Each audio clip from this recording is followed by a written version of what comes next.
Visakhapatnam jail గుర్తుందా? Visakhapatnam MPP గుర్తున్నాడా? MP MVV Satyanarayana, ఇప్పుడు మర్చిపోయి ఉంటాం, గత 7 నెలలు అయిపోయింది కాబట్టి. ఆయన తర్వాత ఎమ్మెల్యేగా పోటీ చేసి ఓడిపోయారు. రియల్ ఎస్టేట్ వ్యాపారి.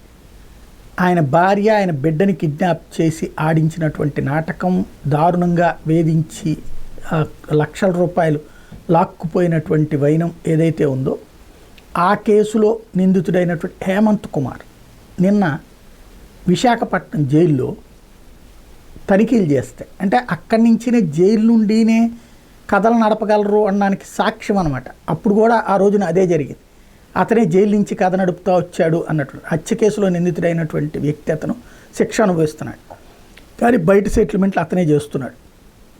దానికి సాక్ష్యం హేమంత్ కుమార్ నిన్న